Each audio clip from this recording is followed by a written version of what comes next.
Foram 2 anos, 3 meses e 27 dias até o Tintim alcançar a marca de R$ 500.000 de receita recorrente mensal. Praticamente sem investimento externo. Nesse vídeo, eu vou te contar quais foram as 7 lições mais valiosas que fizeram o Tintim sair de uma simples ideia para uma empresa sólida que fatura R$ 500.000 por mês. Seja bem-vindo ao canal do Moa. Aqui eu te mostro o empreendedorismo na prática, sob a visão de quem está vivendo o dia a dia da construção de um negócio digital. Segura as pontas aí que eu vou descobrir qual que é o produto que a gente vai fazer para vender. Foi isso que eu disse para o Ronaldo quando a gente decidiu parar de vender desenvolvimento de software e começar a vender software de fato, né? Caso você não saiba, antes de eu ter o Tintim, eu tinha uma fábrica de software que chamava Codivance. E a gente vendia desenvolvimento de software para outras empresas, mas essa fábrica já estava minguando, assim, eu tinha poucos clientes e eu não estava mais afim de prestar esse tipo de serviço. Uns 3 meses depois de eu falar isso para o Ronaldo, eu já estava jantando com o Luiz e convidando ele para vir participar dessa ideia que eu tive, que era o Tintim, né? Ali eu já tinha validado algumas hipóteses, eu já tinha validado que eu conseguiria vender essa ferramenta, que era um problema real a ser resolvido, né?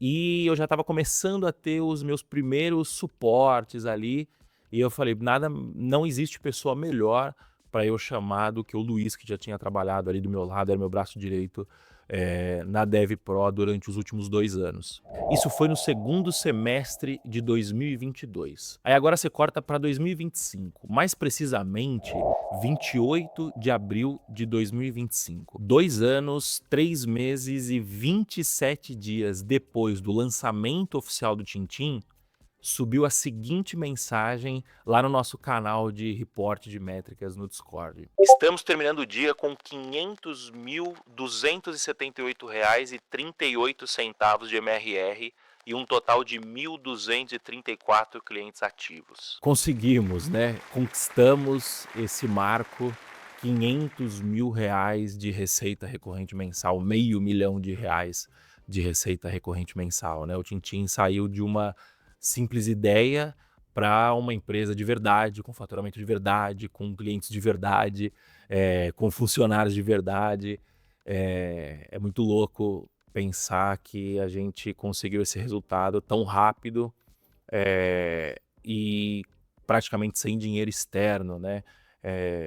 Se custeando basicamente com o nosso próprio capital, né? Reinvestindo o dinheiro que a gente ganhava mês a mês ali. Nesse vídeo eu decidi separar as 7 principais lições que eu acredito que foram responsáveis por a gente conseguir conquistar essa marca aí nesse relativo pequeno tempo, né? Então vamos lá. Primeira lição: foque num mercado grande. Desde o começo a gente focou num mercado muito, muito, muito grande, né? Que é o mercado de pessoas que vendem online, né? Comprando mídia paga e negociam através do WhatsApp. Para você ter uma ideia, só no Brasil são aproximadamente 5 milhões de empresas que usam WhatsApp Business. 70% das pequenas e médias empresas brasileiras usam o WhatsApp como seu principal canal de vendas, né? Pra você ter uma ideia, no mundo são 200 milhões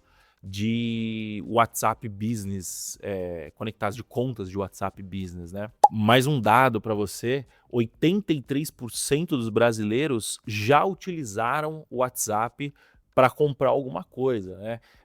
Então, ou seja, é um nicho, porque a gente está falando de pessoas que vendem online usando o tráfego pago e que negociam por WhatsApp. É um nicho bem específico. Ainda assim, é um nicho gigantesco, né, com muita gente. Eu confesso que essa decisão não foi uma decisão muito racional. Eu simplesmente identifiquei uma dor, né? Um amigo meu comentou comigo que tinha esse problema. Eu tentei resolver esse problema, consegui, validei a hipótese de que era possível resolver o problema, e então a gente começou essa empreitada, né? Mas eu acredito que sim, foi uma decisão. Eu acho que foi uma decisão mais intuitiva, porque por mais que eu não tenha parado exatamente para pensar nisso, Eu já tinha um bom conhecimento assim de empreendedorismo, de estratégia de empreendedorismo, né? E eu acredito que eu não teria tido uma empolgação muito grande para resolver se eu não tivesse esse feeling, esse sentimento de que o mercado era grande, de que o problema era um grande problema a ser resolvido, né? Então, sem dúvidas nenhuma, focar num mercado grande e mal atendido foi talvez o nosso principal motor de crescimento aí nos últimos anos. Segunda lição: distribuição é mais importante que produto. O grande motor de crescimento de um business de software como serviço é a retenção dos seus clientes, né? Mas isso é no longo prazo. No curto prazo, a gente precisa de dinheiro para poder conseguir chegar no longo prazo, né?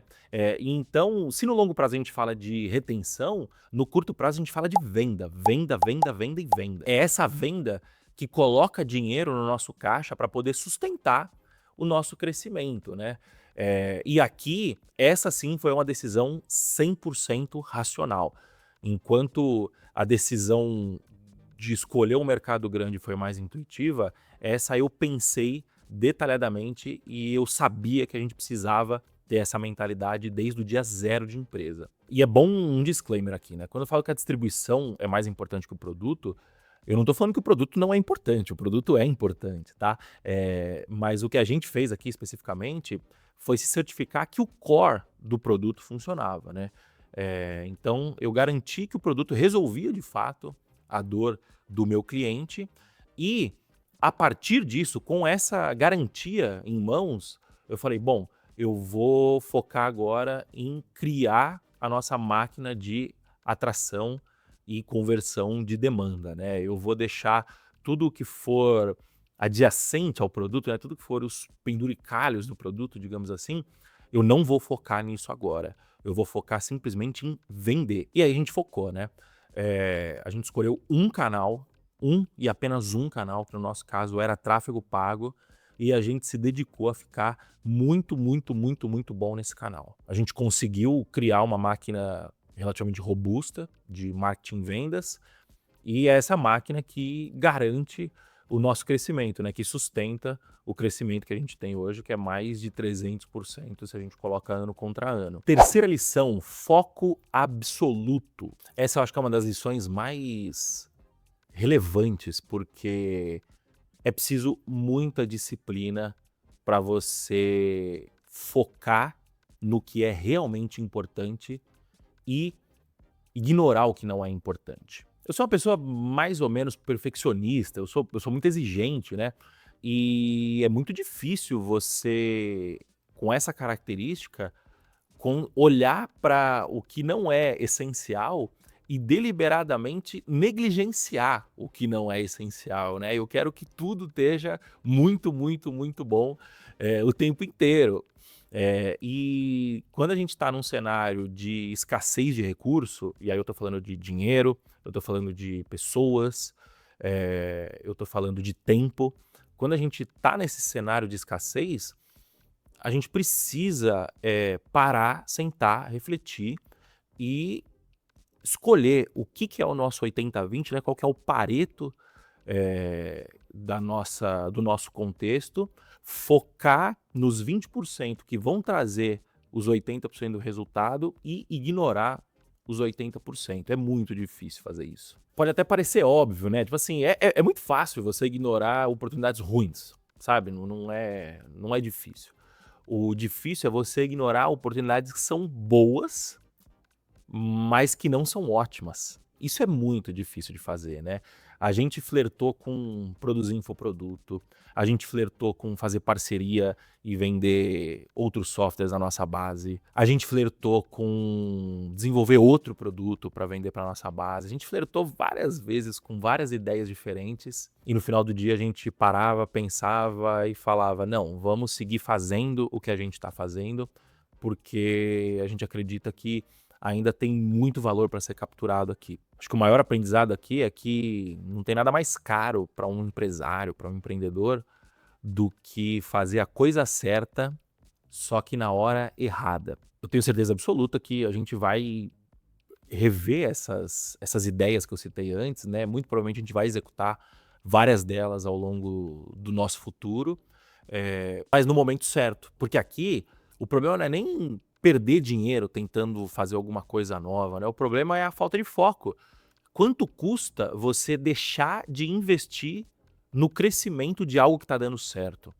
Acho que essa que é a conta que a gente tem que fazer aqui para poder entender por que o foco é tão importante. Quarto aprendizado: não negligencie o básico. Ao mesmo tempo que a gente tem aqui uma necessidade de foco absoluto, a gente precisa também de uma sabedoria muito grande, né? Muito aguçada essa sabedoria, para conseguir olhar para o resto e entender que, opa, isso aqui eu posso negligenciar, mas isso aqui eu não posso negligenciar. É uma linha muito tênue. Por exemplo, tem muita coisa que a gente negligenciou no produto, né? O produto não tem, por exemplo, integração direta com o nosso software de pagamento. Então tem muita coisa que a gente tem processo manual para resolver, ou então tem muita coisa que a gente tem automação que não está feita da melhor forma possível, automatização, na verdade, né? Esse tipo de coisa causa problema pra gente, né? Causa, às vezes, problema para cliente, causa um baita de um trabalho manual para o nosso time de operações, né? Mas é consciente isso, é consciente não focar nisso, porque eu decidi focar no que importava naquele momento. Mas esse é um exemplo que mostra algo que não é essencial. Agora, por exemplo, o core do produto é essencial. O produto não pode cair, por exemplo. O software não pode ficar fora do ar. O software não pode deixar de entregar o seu valor principal, né? O core value do produto. Esse tipo de coisa a gente sempre foi muito chato, muito diligente para poder garantir que as coisas estivessem funcionando, né? E a gente também foi bem crítico, bem diligente com alguns pontos que eu acho que são importantes e fundamentais para que a empresa não quebre, para que a empresa não degringole enquanto a gente está numa batida forte de crescimento, né? O primeiro ponto, acho que é o mais óbvio, é o lado financeiro, né? Desde o dia zero, eu sei exatamente quanto entra e quanto sai da nossa conta, eu sei para onde está indo esse dinheiro, eu sei quanto que a gente dá de lucro, eu sei se a gente teve prejuízo, eu sei por que teve aquele prejuízo, né? Eu me esforcei bastante ali para poder criar um sistema que é praticamente automático hoje em dia, né? Eu sou programador de formação, então isso me ajudou bastante, mas eu fui lá, estudei um pouco de matemática financeira, um pouquinho de contabilidade, para poder garantir que as coisas estivessem de pé e dando lucro, né? Justamente para a gente poder ter segurança para poder crescer. Tá cheio de caso aí de empresa que quebra crescendo, né? Porque não faz conta direito e quando vai ver, na verdade, a pessoa está perdendo dinheiro quando ela está crescendo, né? Nunca foi nosso caso, eu sempre fui bem diligente com isso. Outro assunto muito importante é gestão. Eu sou muito chato com gestão, né? A galera que trabalha comigo sabe disso. A gente é uma empresa remota, e então a gestão tem que ser ainda mais Caxias nesses momentos, né?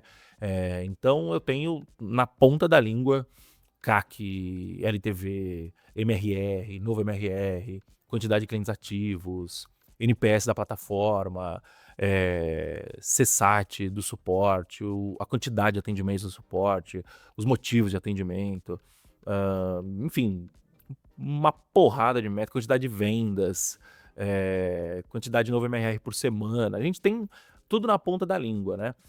E eu também sou muito chato com ritos de gestão, né? Então a minha segunda-feira inteira é só fazendo follow-up com a liderança, com o time, né, como um todo, nos assuntos mais específicos. E por quê? Porque sendo remoto, crescendo igual um maluco, a gente precisa ter algum tipo de controle, a gente precisa ter indicadores, né? Imagina o painel de um avião, o piloto ele consegue operar o avião no escuro, na tempestade, em N cenários, porque ele tem uma série de aparelhos que entregam ali métricas que dizem se o voo está saudável ou não. Uma empresa ela precisa ser mais ou menos assim, né? Então eu tomei o cuidado de eleger assim as métricas mais sensíveis e mais importantes E a gente olha semanalmente para essas métricas para conseguir saber se o que a gente está fazendo está surtindo efeito e se a gente está crescendo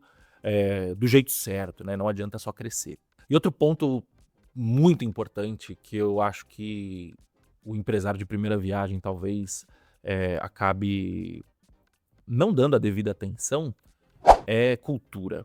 Eu já estou na minha terceira empreitada, né? E cultura é algo que eu me preocupo desde o D0, né? Acho que essa preocupação ela era um pouco mais empírica no começo da empresa. Eu ia mais no feeling, né? Hoje em dia eu tenho isso um pouco mais estruturado e eu faço questão de acompanhar de perto assim, as contratações, principalmente as contratações mais estratégicas, e eu só contrato quem eu tenho certeza que está alinhado com a nossa cultura. Se não for um sim muito óbvio, a gente aborta o processo seletivo e começa novamente, porque a cultura, eu percebo claramente que um dos fatores mais importantes de sucesso do Tintim é a cultura que a gente tem, né? Principalmente eu, Júnior, Ronaldo e Luiz, nós como o time de fundadores, né? A gente tem uma cultura assim muito parecida, muito alinhada. A gente é muito faca na caveira, mão na massa, né? Não tem tempo ruim. A gente é muito parceiro, muito leal uns aos outros, né?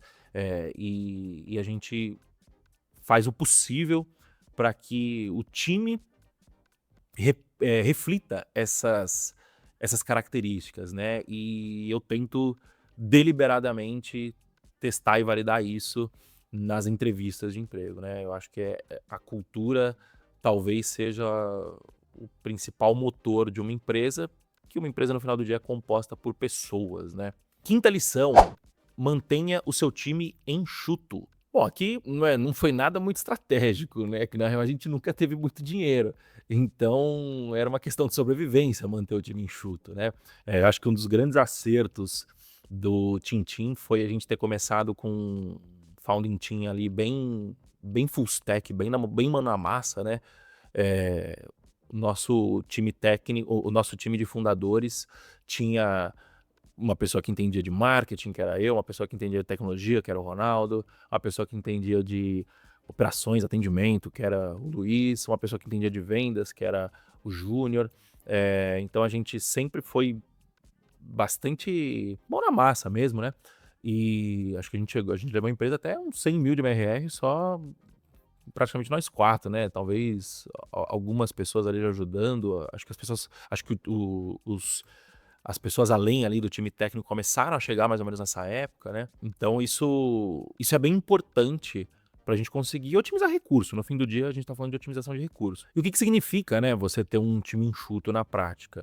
Significa que as contratações elas precisam ser puxadas e não empurradas. O que isso quer dizer, né? Quem conhece um pouco de Kanban vai entender o que eu tô dizendo aqui, né? Mas eu vou tentar ilustrar. A gente aqui no Tintim, a gente não contrata para crescer. A gente cresce e só depois que a gente percebe que existe uma demanda real e latente por mais uma pessoa, é que a gente vai lá e contrata essa pessoa. Além disso, a gente é muito, muito, muito diligente com contratações estratégicas, né? Então, agora que a gente está numa fase que eu estou começando a contratar mais profissionais sêniores, né, para poder assumir áreas específicas que nós, generalistas do time inicial, não estamos mais tendo braço suficiente para tocar.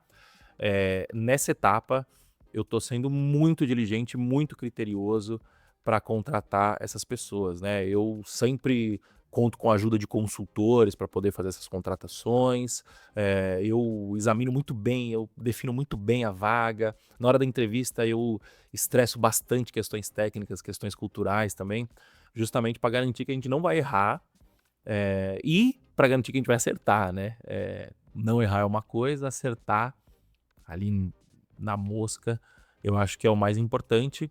Até então a gente vem conseguindo ter sucesso nisso. Sexta lição, não tenha medo de contratar. Ao mesmo tempo que a gente tem que manter o time enxuto, a gente não pode ter medo de contratar gente, né? Por quê? Porque aqui é uma conta muito básica. Por quê? Porque não é só uma questão de saúde mental, né? De todo mundo ficar estressado e não conseguir performar bem, acabar afetando a sua vida pessoal. Não é só uma questão disso. É uma questão matemática, né? O quanto de dinheiro você está deixando na mesa por não contratar uma pessoa, né? Então, sei lá, eu tô cuidando de algum assunto específico aqui, eu tô dedicando de 3 a 5 horas da minha semana para esse assunto específico. Será que se eu colocasse uma pessoa para ficar exclusivamente a cargo desse assunto, com 40 horas semanais dedicadas para esse assunto, será que a gente não ia conseguir extrair mais valor disso?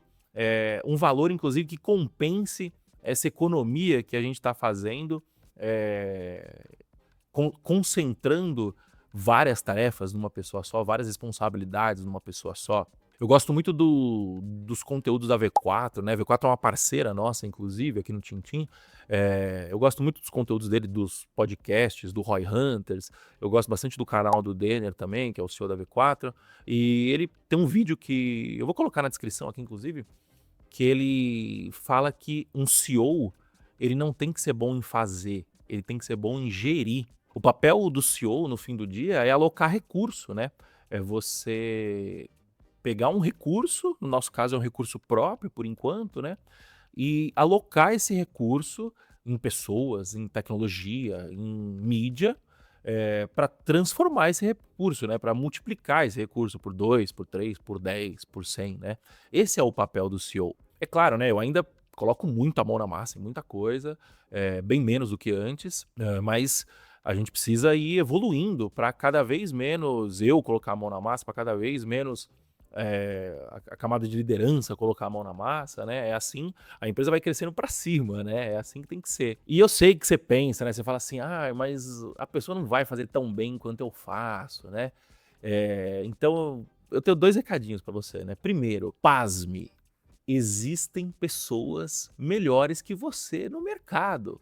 Tem pessoas sim que vão fazer um trabalho melhor do que você faz. Aceite isso. E se isso realmente for verdade, é muito mais barato você pagar essa pessoa para fazer esse trabalho e você focar no que você realmente é bom como dono da empresa, né? E o segundo recado é que muitas vezes a pessoa não vai fazer o trabalho melhor do que você faz realmente. Mas será que o jeito que ela faz, não sendo melhor do que você, não sendo no seu nível, ainda assim não é suficiente? Às vezes você está colocando um nível de qualidade 9 numa tarefa que exige um nível de qualidade 6, 7. E aí a pessoa que não faz tão bem quanto você, ainda assim ela vai conseguir fazer nesse nível 7 e tá ótimo. Então pense um pouco nisso, tá? Sétima lição, hard code para o core e no code para o resto. Desde sempre, isso foi uma decisão pensada também, eu me esforço para que o time de tecnologia só lide com demandas de core do produto, né? Todo o resto a gente resolve com no code. Todas as lideranças são versadas em no code, eu fiz questão de que eles aprendessem isso. Eu sou bastante versado com no code porque eu era programador, né? Então foi fácil para mim aprender. A gente foca, a gente se importa muito em garantir que os programadores façam o que somente um programador consegue fazer. Então, se a gente consegue resolver o problema com Make, com N8N, com Pluga, com inteligência artificial, com planilha, a gente resolve o problema dessa forma. Mas não são boas práticas, tal. Eu não estou preocupado com eficiência agora, eu estou preocupado com eficácia. Depois a gente resolve isso, depois a gente corrige. É melhor você ter um faturamento de 5 milhões disponíveis à sua mão para você conseguir corrigir alguma coisa do que você ter um faturamento de 500 mil, de 50 mil. E de novo, isso aqui é uma questão matemática, né? Como quase todas as questões que envolvem decisões numa empresa, né? Um programador hard code, ele custa muito mais caro que um programador no code. Então, a gente precisa usar esse recurso programador para fazer coisas que realmente são valiosas, que só ele consegue fazer. E para tarefas que são menos valiosas, entre aspas, né, que tem um nível cognitivo menor, digamos assim, a gente usa recursos que são mais em conta, né? A gente leva tão a sério esse assunto aqui no Tintim que a gente está montando uma squad no code agora aqui, né?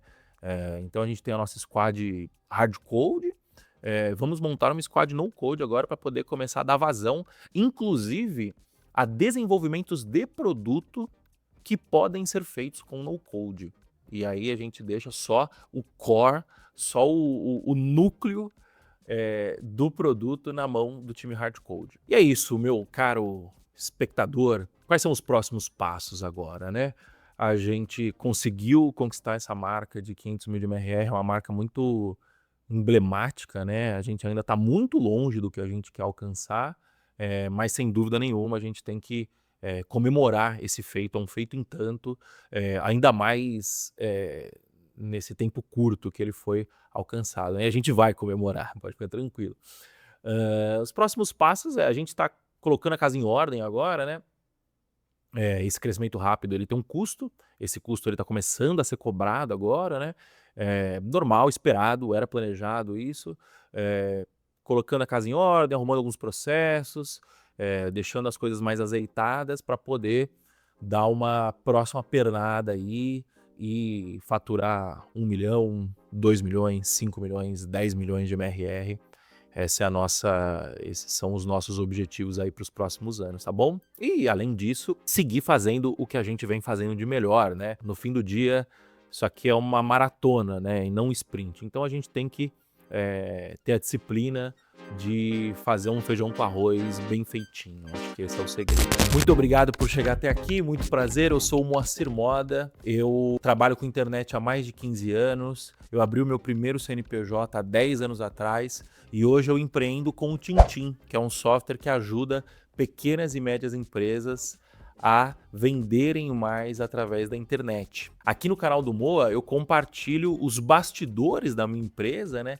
E compartilho também os aprendizados que eu tive ao longo desses mais de 10 anos empreendendo. Eu faço isso aqui nesse canal e eu faço isso também na newsletter do Moa, que é um e-mail que eu disparo todo sábado, onde eu aprofundo muito mais nesses bastidores e nessas estratégias, né? Texto é mais fácil de aprofundar, né? Eu te convido a se inscrever na newsletter do Moa. Para você se inscrever, toca no link que está aparecendo aqui na descrição, tá bom? Valeu, falou, tchau, tchau.